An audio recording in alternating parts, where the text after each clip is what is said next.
question 19, 2,345 times 1,000. Well, this is not a decimal here, so because it's not a decimal, it makes this question a lot easier.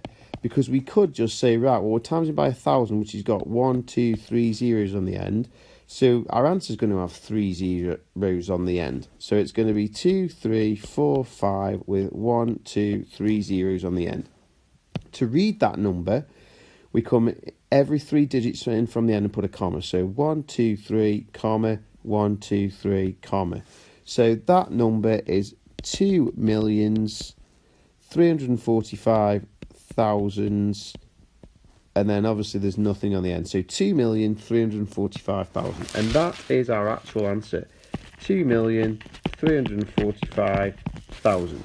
But the danger is here that we're encouraging just putting on 3 zeros on the end, when what we should be actually looking at is place value.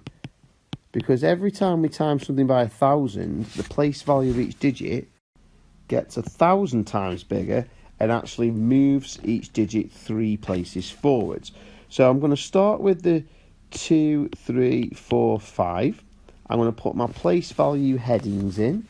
So 5 is in the units column, tens, hundreds, thousands, then it'd be tens of thousands, then it'd be hundreds of thousands, then it'd be millions. And if we were to go the other way, we'd have tenths, hundredths, thousandths. So what we're actually dealing with here is we're dealing with times by 1,000. So when you times by 1,000, all digits are going to move 3 places forwards. Because when you move them 3 places forwards, that's what happens when they get 1,000 times bigger. So the 2 is going to go 1, 2, 3 places forwards into the millions column. So the 2 goes into the millions column. The 3 is going to go 1, 2, 3 places into the hundreds, thousands column. The 4 is going to go 1, 2, 3 into the tens of thousands column. And the 5 is going to go 1, 2, 3 into the thousands column.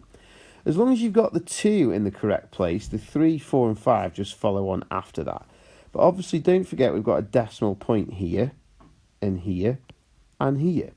So the fact that we've got 3 empty gaps means we need to fill in those empty gaps with zeros. And that's the effect that we've got when we said earlier that we're adding on the 3 zeros. But that only works because this was not a decimal. If there was a decimal in there, we would have to have moved the digits 3 places forwards. And that's really how we should be actually doing it. Timesing by 1,000, move all the digits 3 places forwards. But don't forget to think about your place value and your column headings.